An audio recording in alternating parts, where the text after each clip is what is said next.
If you're someone who keeps revisiting tutorials because you don't remember what you've learned the last time, you have to relax. It happens to every single software developer, especially when they're starting out, and you're not alone in this. But luckily, there's a fix for this. But before we jump into the fix, first let's learn about why we keep forgetting whatever we learn. See, you have to understand that software development is not about memorizing stuff, okay? It's about problem solving.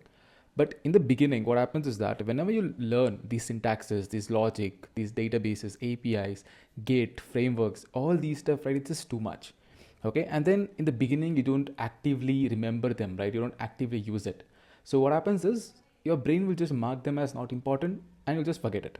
Okay. And this is the reason why you remember your favorite song way better than what you learned yesterday.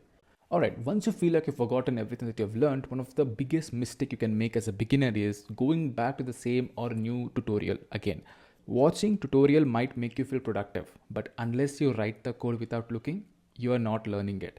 Okay, so if you just watch someone else's code, you're just tricking your brain into thinking that you're actually learning it, but in reality, you're not. Alright, so let's talk about the solutions for this problem. I'll teach you 4 ways on how you can retain whatever you have learned till now. The first one is code by thinking about the solution.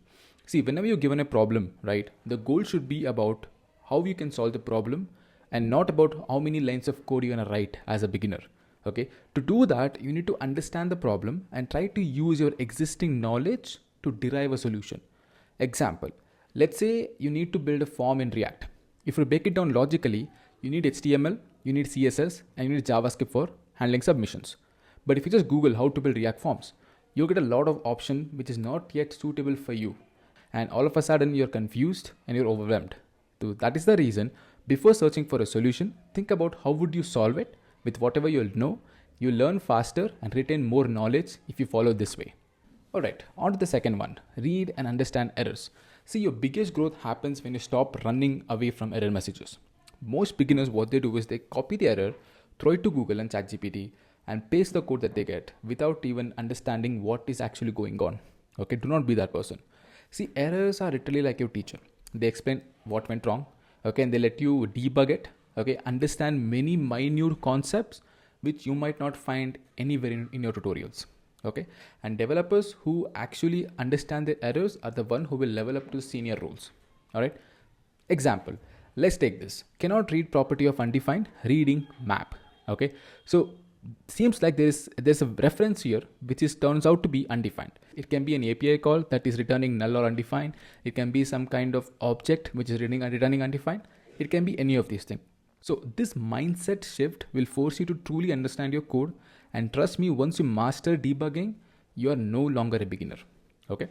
Alright, the third thing is build small and real world apps, but be smart about it.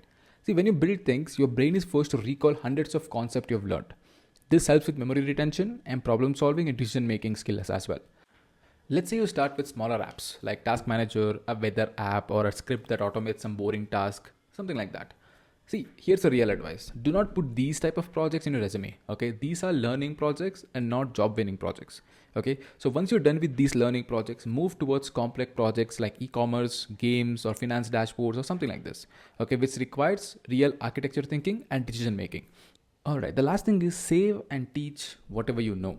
Okay, so for example, you'll often end up researching for hours, okay, to find a solution for a problem. And when you do find a solution for a problem, it's really good thing to save it somewhere. For example, in a note-taking app, okay? And when you find the same problem again in the future, you can just cross-reference that with the notes that you made and then save a lot of time. And the next thing is teaching whatever you know. Okay, it can be physically to a person or online. Okay, I'm not telling about making a course, but it's just about sharing whatever you know. It can be via tweets or blogs, anything like this. Okay, this will force you to simplify whatever you have learned and structure them logically so that you remember them better. Okay, so that was the 4 easiest way to retain everything that you have learned. Okay, look, even senior developers Google basic things every day. Okay, and learning software development isn't about remembering every single function they have written.